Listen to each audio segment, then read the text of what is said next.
आप देख रहे हैं यंग बाइट्स। इस समय हम कटरा के मुख्य बस स्टैंड पे खड़े हैं, जहां पे आज कांग्रेस ने काउंटर नंबर 2 से लेके बाजार से होते हुए बस स्टैंड तक एक रैली निकाली। रैली पे काफ़ी सारे ब्लॉक, पैंथल ब्लॉक और कटरा ब्लॉक के लोग आए हुए थे।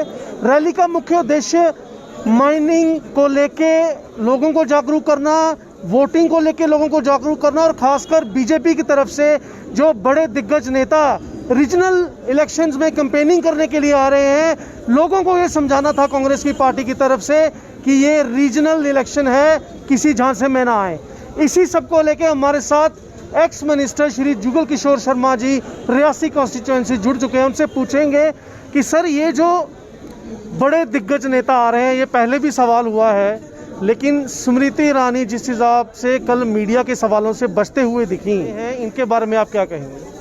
देखिए, एक तो पहले ये जो इलेक्शन है हमारे यहाँ रियासत सारी जुटी जम्मू कश्मीर के अंदर हो रही है, ये पंचायती जिला परिषद की इलेक्शनें हैं। जैसे 3 टायर सिस्टम में जैसे अमेंडमेंट हुई है 73 की, और उसके लिए जिला परिषद की हमारे यहाँ रियासी डिस्ट्रिक्ट में 14 पार्षद बनेंगे, 14 जो जिला परिषद बनेंगे मेंबर, वो अपना एक जिला का ही एक जो रूरल एरिया की जो उसको कह सकते हैं आपकी डेवलपमेंट के लिए ये कौंसिल बनेगी।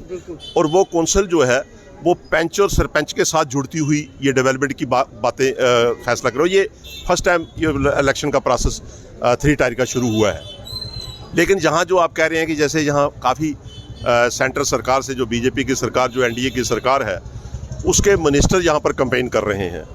और मैं समझता हूँ कि जहाँ जो वो भाषण दे रहे हैं, वो जो लोग गांव के लोग हैं, ये उनके मुताबिक भाषण नहीं दे रही है कि अगर गांव के अंदर ज़रूरत है, वहाँ गांव के अंदर ज़रूरत है किसी को पानी की, बिजली की, सड़क की या कुछ और ऐसे इशू लोकल, क्योंकि ये लोकल पंच और सरपंच जो लोकल इशू को डिस्कस करते हैं। वहाँ छोटे छोटे गाँव में इश्यूज़ होते हैं, कहीं ब्रस्ट बाल बनानी है, कहीं पानी का टैंक बनाना है या कुछ उस गाँव की बेहतरी के लिए। लेकिन जो सेंटर के मिनिस्टर आ रहे हैं वो वहाँ उस टाइप का भाषण नहीं दे रहे हैं। वहाँ ये भाषण दे रहे हैं, वहाँ ये कह रहे हैं कि हमारे वहाँ जो सेंटर मोदी जी ने ये सरकार वो ये प्रोग्राम बनाया है, ये स्कीम बनाई है, ये स्कीम इसका ये फ़ायदा है। ये जो स्कीमें जब सेंटर की सरकार, कोई भी सरकार जब बनाती है, वो लोगों की बेहतरी के लिए जब स्कीमें बनाती है, तो ऑटोमेटिकली जो पंचायतें होती हैं वो अपनी लाइन पे काम कर रही होती हैं। आज जितनी भी स्कीमें आई हैं 60 साल से 70 साल से, वो स्कीमें ऑलरेडी ग्राउंड पे पंच और सरपंच उनको हैंडल कर रहे हैं और पंच और सरपंच उनसे ज़्यादा नॉलेज रखते हैं। आज जो ये इलेक्शन है, ये लोकल इलेक्शन है।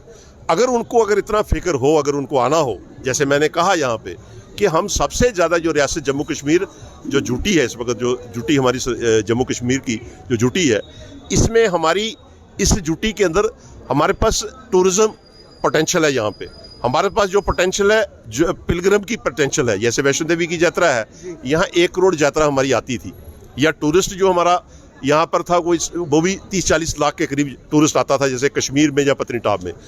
आज हमारी ये बड़ी मेजर इंडस्ट्री है और कोई कारोबार यहाँ पे नहीं है। आज जब से रियासत सरकार जो जुटी बनी है, हमारा टूरिस्ट चला गया, हमारा टूरिस्ट जो इस वक्त दूसरी स्टेटों में चला गया, हिमाचल में चला गया, दूसरी जगह चला गया। हमारे पास बची थी जो यात्रा, वैष्णो देवी की यात्रा जो 1 करोड़ के करीब। आज आप खुद देख रहे हैं कि 10 महीने से कोरोना वायरस की आड़ में, कोरोना वायरस जब से शुरू हुआ है यात्रा बंद थी, पूरा देश बंद था। लेकिन पूरा देश 2 महीने के बाद, कोरोना वायरस के बाद, नरेंद्र मोदी जी प्राइम मिनिस्टर ने जब ये कहा कि हमें अब इसी के साथ, इसी बीमारी के साथ लड़ना भी है और अपना कारोबार भी करना है, पूरा देश खोल दिया उन्होंने। पूरी देश की ट्रेनें शुरू कर दी, वीडियो कोचेज बसें शुरू कर दी, कारें शुरू कर दी, टैक्सी शुरू कर दी। आज मैंने इसलिए 2 ब्लॉक जो थे हमारे यहाँ पर लोग बुलाए थे, और जहाँ कौंसिल की इलेक्शन भी हमने कटरा में इसलिए मीटिंग की कि अगर वो लोग यहाँ पे आएंगे तो हम कम से कम कटरा की हालत भी, वो जो खुद महसूस कर रहे हैं, कहते हैं वहाँ गाँव में चले जाओ तो वो कहते हैं कि हमारा कारोबार सारा बंद पड़ा हुआ है। हमने इसलिए उनको यहाँ पर बुलाया कि हम आगे के लिए रणनीति बनाएं, क्योंकि जो इस वक्त सेंटर के मिनिस्टर आ रहे हैं वो इन चीज़ों को नहीं ले रहे हैं, वो सिर्फ मोदी जी की ही कहानियाँ सुना रहे हैं। यहाँ जो हमें परेशानी है, हमारे यहाँ 1 करोड़ यात्रा थी, आज इन दिनों यहाँ पर 10,000 या 20,000 यात्रा आनी थी, आज 2,000 यात्रा आ रही है। और फिर हम कहते हैं यात्रा कैसे कहते हैं कोरोना वायरस है। या कोरोना वायरस की वजह से बंद नहीं है यात्रा, यात्रा दिल्ली की सरकार की नीतियों की वजह से बंद है। अगर दिल्ली की सरकार इस वक्त जो जुटी है, यहाँ 2 डिपार्टमेंट दिल्ली ने अपने पास रखे हुए हैं। होम डिपार्टमेंट दिल्ली अमित शाह जी के पास है, रेवेन्यू डिपार्टमेंट अमित शाह जी के पास है। अगर ये 2 डिपार्टमेंट उनके पास है तो लखनपुर के अंदर पूरे हिंदुस्तान में यहाँ भी बॉर्डर है बाकी स्टेटों के, वहाँ कहीं मेडिकल चेकअप नहीं होता है। चाहे वो रिलीजियस जगह पे कोई जाए, बिजनेस एंगल से जाए, टूरिस्ट एंगल से जाए, कहीं पे चेकअप नहीं होता है। लेकिन हमारे यहाँ 1 साल से यहाँ लखनपुर पे बॉर्डर पे लगा हुआ है, जो आदमी वहाँ से आएगा तो पहले उसका मेडिकल चेकअप होगा। भाई जिस वक्त आपके प्राइम मिनिस्टर ने ये बात कही और पूरा देश मान रहा है, तो हमारे यहाँ जम्मू कश्मीर के अंदर क्यों ऐसी सजा है? हमें हमारा कारोबार क्यों बंद किया हुआ है? उसकी वजह से हमारे यहाँ पे 2000 यात्रा आती है, और उस लखनपुर की वजह से इन दिनों पंजाब की यात्रा आती है। पंजाब में एक मैसेज है कि वहाँ लखनपुर से जा नहीं सकते जी आप, जब तक मेडिकल चेकअप आपका नहीं होगा, नेगेटिव नहीं आएंगे। इसी तरीके से बाकी स्टेटों में मैं आपके द्वारा दिल्ली की सरकार को ये कहता हूँ, नहीं तो हमें सड़कों पे उतरना पड़ेगा कि ये जो मंत्री आ रहे हैं, इन मंत्रियों को भी जो उनके जो सगे संबंधी हैं, जो उनके नज़दीक लोग हैं, इन्होंने एक ने भी नहीं पूछा। मैं आपको मीडिया वालों को भी कहूँगा कि आपने भी उनसे नहीं पूछा कि भाई यहाँ यात्रा ही बंद हो गई आपकी वजह से, उस लखनपुर के बॉर्डर को उठाना चाहिए। अभी ट्रेनें इन्होंने खोली नहीं, एक ट्रेन यहाँ पे शुरू की है, 1 या 2 ट्रेनें आती हैं, वहाँ भी इन्होंने कह दिया कि जो ट्रेन से उतरेगा पहले उसको मेडिकल चेकअप करना है। अब वैष्णो देवी में किसी ने जाना है, उसका आप मेडिकल चेकअप के लिए आप प्रोसीजर बना लीजिए। यहाँ प्रोसीजर जो बनाना हो, यहाँ आप लैब लगा सकते हैं। जो यात्री आए, कटरा में रुके, गेस्ट हाउस में रुके, होटल में रुके, वो मेडिकल चेकअप करवाए, जब उसका सर्टिफिकेट ठीक होगा वो चला जाए। अगर आपने ऐसा ही करना है, ऐसे ही वहाँ लखनपुर में भी तंग कर रहे हैं और यहाँ पे भी तंग कर रहे हैं रेलवे स्टेशन के ऊपर भी, और ट्रेनें कोई नहीं चल रही। अभी कोई 15 दिन पहले 1 ट्रेन शुरू की इन्होंने, 2 ट्रेनें की। दूसरा, लखनपुर से जो बाहर से जो यात्री आते हैं, वीडियो कोच पे आते हैं, टैक्सी पे आते हैं, अपनी कार पे आते हैं, वो सारी गाड़ियाँ बंद हो गई। ना वीडियो कोच चल रही है, ना टैक्सी चल रही है अच्छे तरीके से, ना कारें चल रही हैं।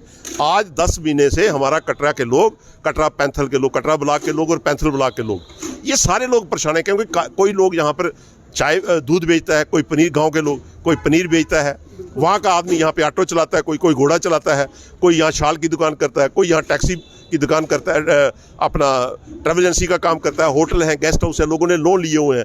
आज ये लोग परेशान हैं। जो लोग दिल्ली से आ रहे हैं, अगर वो परेशानी, मोदी जी ने उनको भेजा है कि भाई आप लोगों की परेशानियाँ सुनो, हमसे मिले, हमारे लोगों से मिले, पूछे उनको क्या परेशानी है। एक तो यात्रा की परेशानी, दूसरा इन लोगों को रिलीफ चाहिए, कटरा के लोगों को रिलीफ चाहिए। यहाँ उन्होंने लोन लिए हुए हैं कुछ ने, यहाँ पे बिजली का किराया सिर पे चढ़ रहा है लोगों के, या कुछ छोटे छोटे लोन लिए, किसी ने ऑटो वाले ने लिया, किसी टैक्सी वाले ने लिया, किसी दूसरे ने लिया। ये सारी परेशानी है। जब से यहाँ पे गवर्नर रूल हुआ है, जब से बीजेपी पीडीपी की सरकार थी, तब से ये तबाही हो रही है। बीजेपी की पीडीपी की सरकार थी, आप देखिए रेत और बजरी का इन्होंने जो प्रोसीजर बनाया, वो प्रोसीजर बनाकर चले गए।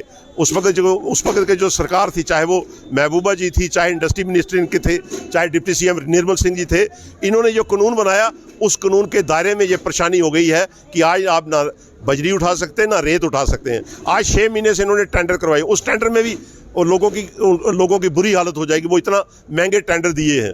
मैं इसलिए आपसे कहूँगा कि ये मेरी गुजारिश है आपसे कि आप इस सरकार को पूछिए, इन सरकार के मंत्रियों को पूछिए कि क्यों आप रियासत जम्मू कश्मीर के लोगों को आप वहाँ लखनपुर में वो ताला लगाकर इनको क्यों आप तड़पा रहे हो। ना इनके पास खाना रहेगा, ना रोटी रहेगी, ना इनका कारोबार रहेगा, वो कैसे गुजारा करेंगे जी।